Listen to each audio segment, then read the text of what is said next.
আর কিছু বলি না। পরে ওকে সরাসরি জিজ্ঞেস করি যে, "তোমার সাথে ওই ছেলের রিলেশন, তাহলে আমি কি? আমার সাথে যে তোমার রিলেশন আছে?" পরে বলতো, "ওই ছেলে রং নাম্বার থেকে পরিচয়, ওই ছেলে এমনি ফোন দেয়, কথা বলে।" তো ওকে আমি বলি যে, ও ১ম এ বুঝে নাই। ওটিপি কোডটা কোনো কি বইলা জানি ফেসবুক না কিসের কথা বইলা জানি নিছিলাম। নিয়া পরে আমি কইরা দেখি কি যে কল লিস্টে অনেক নাম্বার। পরে আপনি কি ওকে বুঝে শুনে গিয়ে বাংলা লিংক নাম্বারটা দিয়েছিলেন? মনে হয়। অনেক ঘাটাঘাটি করছিলাম। তখন ইউটিউবে অনেক ঘাটাঘাটি করতাম এগুলা নিয়ে। হ্যাঁ। পরে দেখি অনেক নাম্বার। পরে ওকে আমি সরাসরি জিজ্ঞেস করি যে, "এই নাম্বারগুলা কার?" একটা নাম্বারে দেখি অনেক কল, মেসেজ। পরে ওকে জিজ্ঞেস করি, "না, এই নাম্বারটা কার?" ও স্বীকার করতে চায় না। পরে আমি ওকে সরাসরি বলি যে, "আমার কাছে স্ক্রিনশট আছে, তুমি এই যে এগুলা করো।" হ্যাঁ। এর মাঝে আমি আবার যেই নাম্বারে এত কথা বলতো, ওই নাম্বারে ফোন দিছিলাম। হ্যাঁ। ফোন দিয়ে ওই ছেলেকে জিজ্ঞেস করলাম যে, "আপনি যে অমুক নাম্বারে কথা বলেন, হ্যাঁ। ওর আচ্ছা, সাথে" একজন লিখেছেন যে আজকের গেস্ট গাজীপুরের কোথা থেকে আছেন? কোথা থেকে এসেছেন আপনি গাজীপুর? গাজীপুরের জয়দেবপুর শিমুলতলি। শিমুলতলি। জি। আচ্ছা, আচ্ছা। আচ্ছা, খোরশেদ আলম লিখেছেন, "আমি শুনছি রংপুর কাউনিয়া থেকে কোনো আ একটা টেক্সট এসছে আপনার জন্য, দেখেন। বাদল জানিয়েছেন যে, "কোন পলিটেকনিকের কৃতি শিক্ষার্থী আপনি ভাই?" বলেন এটা। আচ্ছা, থাক, আমরা নামটা না বলি। আচ্ছা, আ সাজিদ আলম লিখেছেন, বলেছেন, "আপু অসুস্থ নাকি?" না, একটা হালকা ঠান্ডা জ্বর। এই আরকি। It's normal. গুরুর অপেক্ষায় আছি আর গল্প শুনছি। থাকছি শেষ পর্যন্ত। শান্তপু, সুন্দর লাগছে আপনাকে। Thank you so much. Thank you. আর গুরু আসলে চলে আসবেন ভেরি সুন। উনি রাস্তায় আছেন, উনার গাড়িতে একটু সমস্যা হয়েছে প্রবাবলি। উনি চলে আসবেন। একটু ওয়েট করেন, হ্যাঁ? জুয়েল রানা লিখেছেন, "প্রতি সপ্তাহের মতো আজকের এপিসোডেও জয়েন করেছি কাউনিয়ার কুরসা গ্রাম থেকে। শান্ত, তোমার নাকের নথটা সুন্দর। Thank you so much. কোন পলিটেকনিকে পড়তেন ভাই?" থাক, আজকের মতো মাফ করে দেন রাকিবকে। রাকিব ভুলে ওটা বলে ফেলছে। আজকের মতো মাফ করে দেন, ঠিক আছে? হ্যাঁ, তারপর রাকিব। তারপরে আমি ওই ছেলেকে ফোন দেই যে, "আপনি ওই নাম্বারটায় যে কথা বলেন, উনার সাথে আপনার সম্পর্ক কি?" পরে ওই ছেলেটা বলে যে, "ওর সাথে তো আমার রিলেশন চলতেছে।" এটা ডিরেক্ট বলে যে ওর ডিরেক্ট সাথে বলে। রিলেশন আছে? কত বছরের রিলেশন? কত বছর এটা মানে মনে নেই। মানে বলতেছে যে কারেন্ট রিলেশনে আছে। হ্যাঁ। হ্যাঁ। পরে আমি আর কিছু বলি না। পরে ওকে সরাসরি জিজ্ঞেস করি যে, "তোমার সাথে ওই ছেলের রিলেশন, তাহলে আমি কি? আমার সাথে যে তোমার রিলেশন আছে?" পরে বলতো, "ওই ছেলে রং নাম্বার থেকে পরিচয়, ওই ছেলে এমনি ফোন দেয়, কথা বলে।" পরে আমি বলি যে, "তুমি কেন কথা বলতে যাবা? হ্যাঁ। তুমি তো একটা রিলেশনে আছো, আমার সাথে কমিটমেন্টে আছো। তাহলে তুমি কেন আরেকটা ছেলের সাথে কথা বলতে যাবা? আমি তো অন্য কোনো মেয়ের কাছে যাই না। আমি তো তোমার কাছেই আছি।" যাক, এইভাবে চলে, এইভাবে ও আমার কাছে বলে যে, "আমার ভুল হয়ে গেছে, মাফ করে দাও।" ওর কথা অনুযায়ী আমি ওরে মাফ করে দিই। যে যাক, একটা ভুল করছে। এইভাবে আরো কিছুদিন যাওয়ার পরে আমার তখন থেকে আমাদের মধ্যে ঝগড়া হইতো যে, এগুলা নিয়া ঝগড়া হইতো। ও আমারে বলত যে, "তুমি আমারে সন্দেহ করো।" তা আমি তো সন্দেহ যা করছি সেটা সত্য প্রমাণিত হইছে। এমন হয়তো সত্য না হইতো, তাইলে তুমি বলতে পারতা যে, "আমি তোমারে সন্দেহ করি।" কিন্তু আমার সন্দেহগুলা তো সত্য ছিল। এগুলা নিয়া বিভিন্ন ঝগড়া-টগড়া হইতো। একটা সময় কিছুদিন পরে সেম কাহিনী আবার।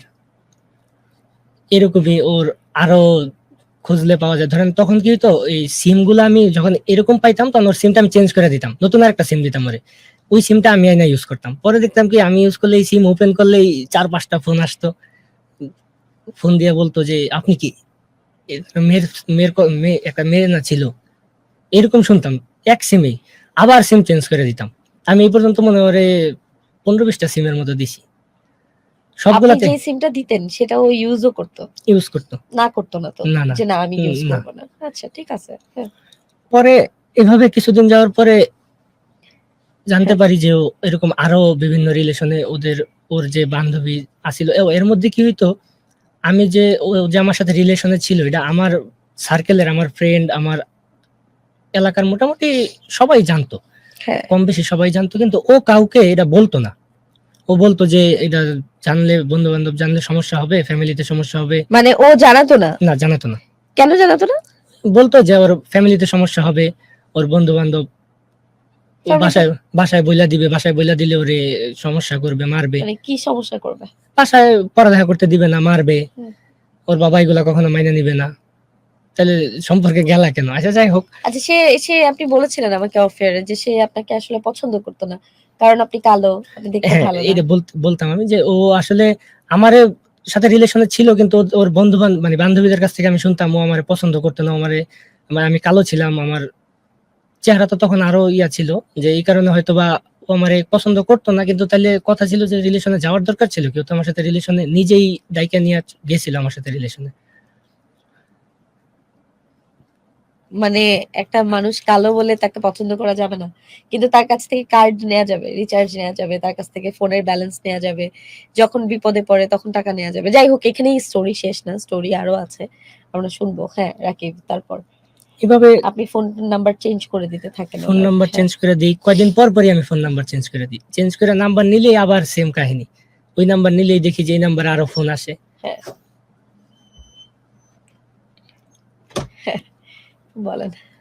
এইভাবেই চলে আরো কিছুদিন। এইভাবে যাওয়ার পরে ও আমার তখন ওর প্রতি মনে হয় বিশ্বাসটা একটু উঠা যায়। আচ্ছা, ফাইনালি মনে হয় সেই মহেন্দ্র খন এসছে। কমেন্ট সেকশন ভরে গিয়েছে, গুরু কোথায়, গুরু কোথায়, গুরুকে ছাড়া চলে না, guru is here, have no fear. আসসালামু আলাইকুম। বুঝলাম জান, কন্টিনিউ কর। আপনার দেখা কতদিনের স্বপ্ন। গাড়ির চাকা ব্লাস্ট হয়েছিল, কন্টিনিউ করি, বল। তারপরে এইভাবে চলে, আমার ওর প্রতি বিশ্বাসটা মোটামুটি পুরোপুরি উঠা যায়, যে ও বারবার না করার পরেও বারবার এই কাজগুলা করতেছে, বারবার এই কাজগুলা আচ্ছা, করতেছে। সবাই বলতেছে যে আপনাকে যে মেয়েটা পছন্দ করতো না আপনার চেহারার কারণে, একটু ডানে ঘুরেন, ভালো হতো, মানুষ আপনাকে দেখতে চাচ্ছে। এটা চেহারার কারণে? কারণ ওর দাঁতের সমস্যা, দাঁত উঁচা, তারপরে কিন্তু ওর দাঁত অনেক সুন্দর, না, কার রুচি বিকৃত হলো? এর জন্য মানুষজন দেখতে চাচ্ছে যে একটু বহুদিন পর আমার ঘুরেন তো। স্টুডিওতে এমন একটা গেস্ট আসছে পুরুষের আদলে, তাকে দেখে পুরুষ মনে হয়, বাঘ মনে হয়, যে এখনো যদি শুকনা মাটিতে ছেড়ে দিয়ে ওরে কাদা কাদা করে দেবে মাটিটারে। পুরুষ তো পুরুষের মতো দেখায় না, এই জন্য তোর পুরুষের কারণে কিন্তু দাড়িতে হাত বোলাইছি আমি ভালোবেসে। তোরে পছন্দ করে না মেয়েরা? আচ্ছা, মামুন রশিদ এই জায়গাতে সঠিক কথা বলেছিল, রুচির দুর্ভিক্ষ আসলেই হয়েছে। তারপর শুনি। তারপর এইভাবে চলতে চলতে কাহিনী এগুলা সেমই হচ্ছে। মাথা নিচু করে কথা বলতেছিস কেন? নিজেকে নিয়ে ছোট লাগে, রিগ্রেট হয়? না। আমার চোখ দিয়ে দেখ, যদি মিনিমাম ভালোবাসা আমার প্রশ্ন থেকে থাকে, তোর মতো চেহারা দুনিয়াতে আসেনি।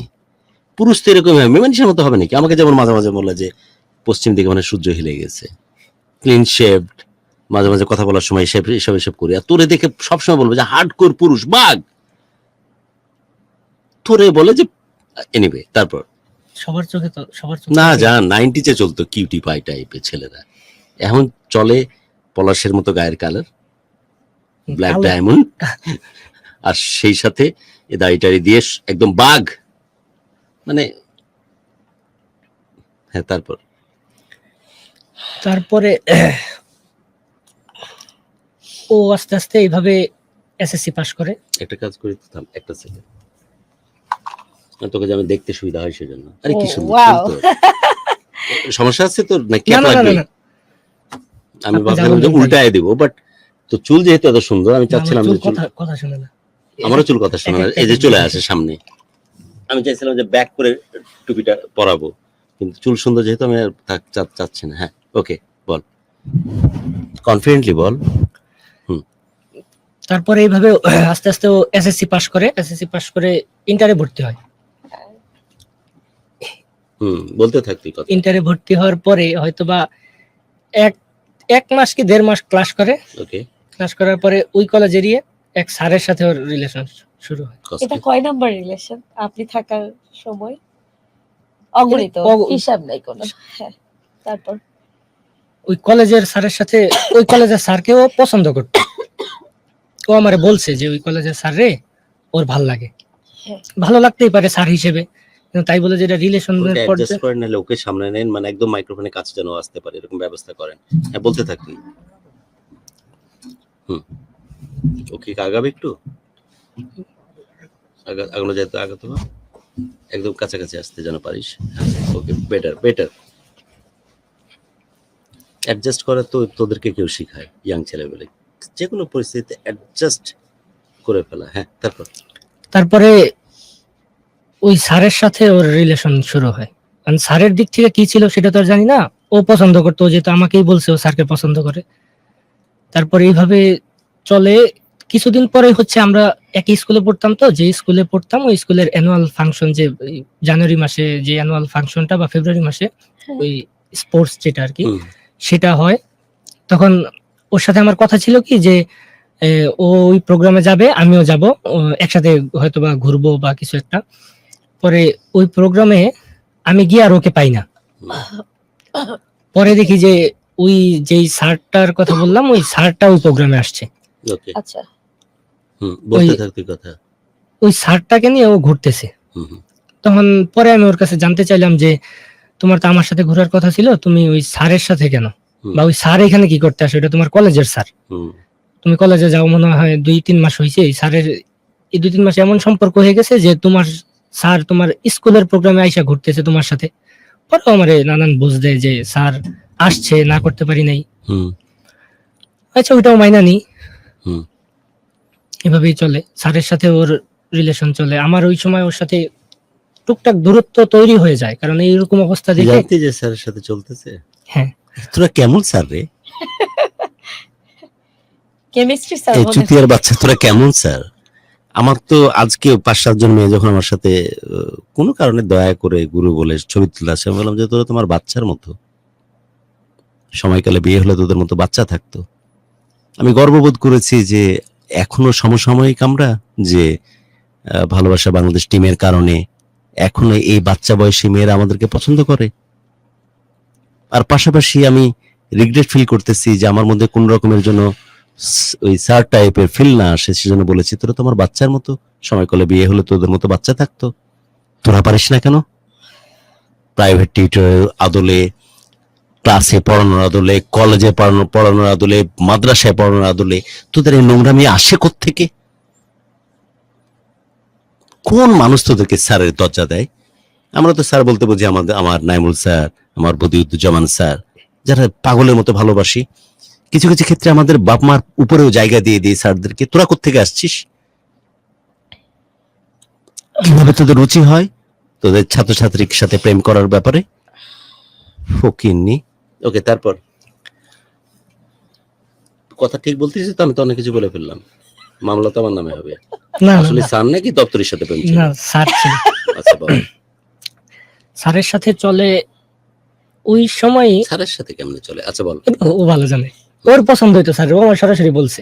আন্ডারস্ট্যান্ড, বাট ওই ব দিয়ে একটা শব্দ আসছিল, ব শুরু হয় আর তর লাস্টে শেষ হয়, বলতে পারলাম না। ওই লোকের কিভাবে রুচিতে কুলায়? আসতেই পারে, ইট ডাজন্ট মিন যে আমি ওটাকে অ্যাকসেপ্ট করব। ওখানে তো তার ইমানি জজবার পরীক্ষা হবে। That's why he is sir. Okay, তারপর ছি, বল। তারপর স্যারের সাথেও চলে স্যারের সাথে আরো। ওর কি ওর এক এটা কি করবো? হ্যাঁ, ওর এক ওর এক বান্ধবী হচ্ছে গিয়া আমাকে বলতো, ওর এক বান্ধবী একই কলেজে পড়তো, তো তখন ওই বান্ধবীর কাছ থেকে আমি জানতাম এগুলা, যে স্যারের সাথে চলতেছে, স্যারের সাথে চলা অবস্থায় ওই কলেজেরও এক ছেলের সাথে ওর রানিং প্রেম চলে। শান্ত, তুই